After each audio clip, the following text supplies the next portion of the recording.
Benoît, après le sac du PSG en Ligue des Champions, pensez-vous que ce club est en train de bâtir une dynastie européenne? Le nouveau projet du PSG semble séduire les jeunes talents. Selon vous, cela va-t-il durablement changer la stratégie de recrutement du club? C'est trop tôt, hein. Et même si le PSG a triomphé en finale de la Ligue des Champions, remporter une Ligue des Champions reste un exploit énorme et très difficile à renouveler, sauf pour un seul club. En clair, il y a qu'un club qui accumule les succès en Ligue des Champions régulièrement, c'est le Real. Pour tous les autres, ça reste quand même une victoire de temps en temps. Voilà, malgré tout l'argent dépensé par le PSG et par Manchester City, pour l'instant, ça ne fait quand même qu'une victoire chacun.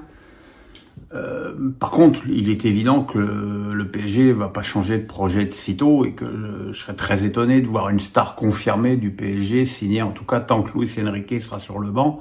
Luis Enrique, il veut des jeunes prometteurs, il veut des jeunes qui puissent façonner, qui puissent rentrer dans son moule footballistique. D'où, par exemple, la volonté farouche du PSG de recruter le défenseur Zabarni, qui lui rentre totalement dans le moule, qui a 22 ans pour arriver et puis commencer à partager un peu ce rôle de deuxième défenseur central avec Marquinhos, voire peut-être parfois de jouer à 3 défenseurs centraux, même si c'est pas trop la tasse de thé de Luis Enrique. Voilà, c'est des joueurs comme ça.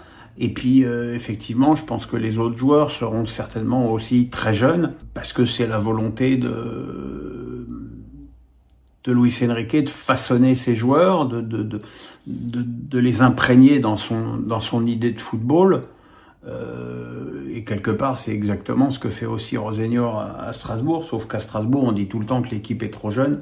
À Paris, on le dit jamais. Ça, faudra m'expliquer aussi. François Bréhin, il y a constamment des articles qui relaient tes prises de parole avec des titres putaclic. Les vois-tu passer et si oui, qu'en penses-tu? Oui, j'en vois passer, alors pas tous, je suis pas non plus la chasse à ça. Écoute, j'ai envie de te dire, tant qu'on parle de moi, ça veut dire que je suis pas mort, donc quelque part ça ne me gêne pas. Ça me gêne parfois quand effectivement je tombe sur un article avec un titre qui dit exactement le contraire de ce que je veux dire. Dans ce cas-là, je le reprends, mais c'est pas très, en soi c'est pas si fréquent et c'est pas si grave. Benoît, vous avez souvent dénoncé le manque de stabilité à l'OM. Avec encore 5 à 7 recrues attendues cet été, pensez-vous que Longoria tire vraiment les leçons du passé? Le départ rapide de Wai après un gros investissement, est-ce le symbole d'un mercato trop impulsif à l'OM? Oui, c'est sûr. Wai, Brassier, ça vient, ça repart, ça s'en va, ça revient, c'est fait de tout petit rien. C'est un management, j'allais dire hystérique, c'est un petit peu exagéré, mais c'est un système nerveux qui correspond finalement tout à fait à la personnalité de Longoria. Il prend, il jette. D'ailleurs, il faut voir aussi le turnover assez invraisemblable qu'il y a aussi dans les bureaux à l'OM. Ça part, ça vient. Là, on a changé de responsable de la com, on a changé de DG. Je pense qu'il y a aussi un côté parano très très exacerbé chez Longoria, qui s'exprime d'ailleurs à tous les niveaux, l'arbitrage, l'entourage, voilà. Quand même pas oublier que l'OM a été 2 semaines s'entraîner à Rome parce que l'ambiance à la commanderie était selon Longoria néfaste. Enfin, je sais pas si on se rend compte de l'énormité de ce truc, quoi. Le club se barre de son centre d'entraînement parce que l'ambiance y est néfaste. Alors visiblement, là encore une fois, il va y avoir de grands changements pour changer. Enfin, voilà, il y a une instabilité, il y a une insécurité dans ce club, bon, qui finalement pour l'instant n'est pas tant préjudiciable que ça en termes de résultats, même si on sort quand même d'une saison où Marseille n'avait pas terminé européen. Il faudra voir dans la durée si à un moment donné les résultats sont bons, si il va y avoir une certaine stabilité au niveau de l'effectif. François Bréhin, Platini vient de fêter ses 70 ans. Aurais-tu une anecdote à nous partager avec lui? Et penses-tu qu'on pourrait le revoir dans un poste à haute responsabilité dans le football ou a-t-il tourné la page? On habite très loin l'un de l'autre avec Michel, on n'échange jamais. Donc je ne sais pas du tout quel est son état d'esprit, mais je pense, connaissant son caractère, qu'il doit être animé d'un profond dégoût de tout ce qu'on lui a fait. et aussi du milieu du foot.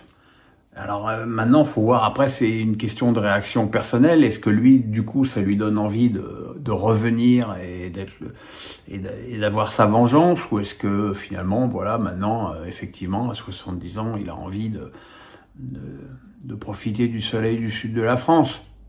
C'est un choix à lui. Moi, je me souviens que j'avais croisé Platini, je ne sais plus où d'ailleurs, au moment où j'étais à Reims, et il m'a dit alors maintenant d'être dirigeant, ça t'apprend l'humilité. Et je lui avais répondu non, parce que ça me rend peut-être encore plus exigeant avec les dirigeants, parce que être à Reims, je m'aperçois que diriger un club de foot, c'est facile quand tout le monde tire dans le même sens. Effectivement, quand personne tire dans le même sens, ce qui était le cas à Reims d'ailleurs, c'est très difficile.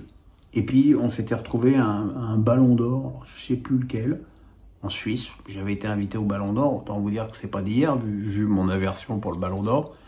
Et là, il était venu s'asseoir à ma table et il m'avait encensé pendant 2 minutes. C'est toujours pareil, hein, quand c'est Michel Platini qui te fait des commentaires sur ta vision du football, ben forcément, tu ressors, t'es bien, quoi. PA, le président du SCO a dû mettre de sa poche pour passer à DNCG environ 10 millions. Penses-tu qu'il les récupérera, ou c'est bien entendu à fond perdu pour les petits clubs comme le SCO? Déjà, ça montre que Saïd Chaban, qui est pourtant attaqué de toutes parts, tant par la justice, tant en termes d'agression sexuelle qu'en termes de faute de gestion, bah, il tient toujours la barre de son club et il met toujours de sa poche, alors qu'il aurait pu se dire voilà, maintenant je me retire des affaires. Donc il faut aussi le féliciter, et les supporters angevins en tête doivent le remercier pour ça. Maintenant, est-ce qu'il va les récupérer? Moi, je pense toujours qu'il est vendeur. Maintenant, c'est toujours pareil. Il est vendeur à quel prix, et qui va être intéressé par un club comme Angers? Je sais que le club d'Angers a un centre d'entraînement finalement assez proche du centre-ville, avec des terrains qui peuvent peut-être avoir une certaine valeur immobilière. Un grand groupe avec des grosses ambitions ne sera jamais intéressé par un club comme Angers, dont la destinée est quand même finalement de jouer le maintien en Ligue 1 ou d'essayer de remonter de Ligue 2. Keke Detan, un Israélien musulman et d'origine palestinienne, assigné à Saint-Étienne, et s'est pris une vague de haine, notamment de certains supporters du club. Est-il possible de ne pas tout mélanger sur ces sujets sensibles? Ben, le problème, c'est qu'il a été insulté en tant que quoi? Israélien, musulman ou d'origine palestinienne? Puisque alors lui, du coup, il a toutes les cartes en main. Dans tous les cas, c'est un joueur de foot, c'est nul. Et que les mecs qui viennent le critiquer pour ses origines, sans absolument rien savoir de son niveau, ben, c'est des lamentables connards. J'avoue que j'ai pas grand-chose d'autre à commenter sur ce genre d'informations désastreuses. Geoffrey Gagneur, peut-on faire le parallèle de Pogba à Monaco avec celui de Beckham à Paris, à savoir un transfert basé sur l'image du joueur plutôt que sur le sportif? Alors, des questions sur Pogba, il y en a eu 10, 20, 30, et je note qu'il y a quand même, j'irai pas jusqu'à dire de la suspicion, mais des interrogations de la plupart d'entre vous sur le vrai niveau de Pogba, et je ne peux qu'abonder dans votre sens. C'est vrai que lorsqu'il était question que Pogba signe à l'OM, je trouvais que c'était une mauvaise idée. J'ai échangé avec quelques supporters de Monaco sur X cette semaine. Ils disaient que si c'était une mauvaise idée pour l'OM, je trouvais que c'était aussi une mauvaise idée pour Monaco. Parce que voilà, Paul a 32 ans, Paul n'a pas joué depuis 3 ans, parce qu'il a été longuement blessé, puis suspendu, puis qu'il a eu des problèmes avec ses frères qui ont entraîné une action en justice. Voilà, ça fait 3 ans qu'il n'est plus footballeur, et pour moi, ne pas jouer pendant 3 ans, c'est rédhibitoire. Comment son corps va-t-il réagir à ses premiers matchs. Voilà, il y a énormément d'interrogations, énormément de risques. Alors évidemment, son influence dans le vestiaire, son aura vont certainement beaucoup apporter à certains jeunes. Enfin, ça fait cher payer l'aura et l'expérience tout de même. Personnellement, j'aurais pas, en tant que dirigeant de Monaco, je n'aurais pas pris ce risque sur le plan sportif. Alors, évidemment, en termes de marketing, ça va vendre quelques maillots. Enfin, la vente de maillots à Monaco, c'est pas non plus, c'est pas non plus Messi au PSG. Voilà, je suis pas, je suis désolé, je suis pas emballé par cette idée et j'ai peur que beaucoup ne déchantent finalement assez rapidement. Je serais alors pour le coup ravi de me tromper, ravi que Paul revienne à son meilleur niveau et qui sait postule à l'équipe de France où personne d'ailleurs ne l'a jamais remplacé, mais j'y crois pas. J'y crois pas. Clément, ne trouves-tu pas que l'hospitalisation de Mbappé pour sa gastro a été traitée de manière outrancière par les journalistes? Mais tout ce qui concerne Mbappé est outrancier. Tout est sujet à insultes, moqueries, vannes. J'espère que Kylian n'est pas trop sur les réseaux sociaux parce que ça doit être très dur à vivre. Déjà, moi, à mon niveau, je trouve que c'est dur à vivre parfois, mais alors, lui, c'est multiplié par 10 000. Maintenant, il faut aussi replacer les choses dans son contexte. Être victime d'une violente gastro qui nécessite une hospitalisation, ça veut dire qu'il est déshydraté. D'ailleurs, il semblerait qu'il ait perdu 5 kilos, ce qui est tout à fait normal pour un sportif de haut niveau, que ce soit gastro par le haut ou par le bas, voire les deux, ça on n'en sait rien. Ça te met complètement à plat et tu t'en remets pas tout de suite. Donc effectivement, il n'a pas pu jouer les 2 premiers matchs au Real. Je suis pas du tout certain qu'il pourra être aligné encore pour le 3e, parce que quand tu as perdu 5 kilos, bah, les risques de blessures musculaires qui suivent derrière sont quand même assez importants. Donc le Real, pour l'instant, a priori, semble pouvoir à peu près se débrouiller sans lui, mais c'est dommage pour lui, parce que c'était une compétition sur laquelle, à mon avis, il misait beaucoup, mais bon, voilà. Il aurait pu aussi avoir une élongation, une contracture qui l'empêche de jouer. Bon, bah là, c'est la gastro, c'est des choses qui arrivent. Keke Town. Il y a beaucoup de rumeurs de transfert en direction de Saint-Etienne, en tout cas à l'échelle de la Ligue 2. N'y aurait-il pas un regret de voir Saint-Etienne dépenser 10 ou 15 millions sur le mercato en Ligue 2, alors qu'une ou deux recrues bien senties à l'hiver auraient pu permettre de se maintenir? Si, maintenant les dirigeants les nouveaux dirigeants de cette équipe de Saint-Etienne, Gazidis en tête, ont préféré prendre leur temps et bien analyser la situation, et finalement ça n'a pas l'air de les déranger de repartir de l'échelon supérieur et de construire une équipe qui corresponde plus à leur vision du football. Voilà, là, il n'y a que l'avenir qui nous dira s'ils ont eu raison de procéder de la sorte. Maintenant, c'est quelque chose qui se défend. Keke Détendre. Carl Olive, le maire, est très lié avec le PSG, car le centre d'entraînement est dans sa ville, qui est également candidate pour accueillir le nouveau stade du club. L'as-tu côtoyé dans sa fonction de maire ou dans son ancienne vie dans les médias? Alors dans les médias, non, parce que quand il était à Canal, j'y étais pas encore. Moi, j'ai connu Carl que dans la politique et que député, maire, député. Surtout que j'habitais quand même pas très, très loin de Poissy à une époque.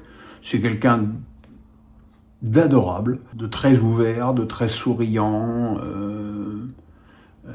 avec des grands yeux, presque naïfs parfois. Honnêtement, il mène très très bien sa barque. Il a fait beaucoup pour la ville de Poissy, ne serait-ce qu'avoir réussi à y faire venir le PSG.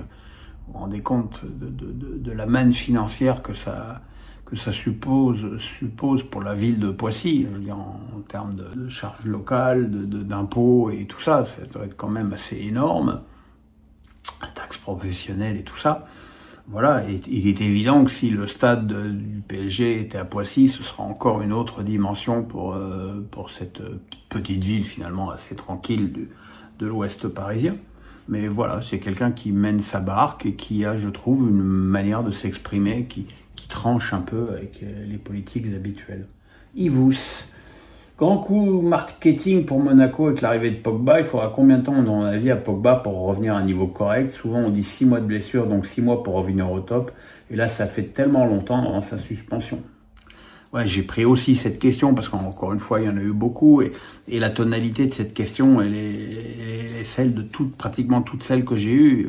Et franchement, entre la tonalité des questions que j'ai pour Face à Pierrot et les commentaires extatiques des supporters monégasques sur les réseaux, il y a vraiment une différence. C'est-à-dire que les non-supporters monégasques s'interrogent énormément sur le vrai rendement de Paul. Je suis désolé aussi de partager leur inquiétude. Franchement, s'il revenait ne serait-ce qu'à un niveau où, franchement, s'il arrivait ne cesse qu'à jouer régulièrement, je serais déjà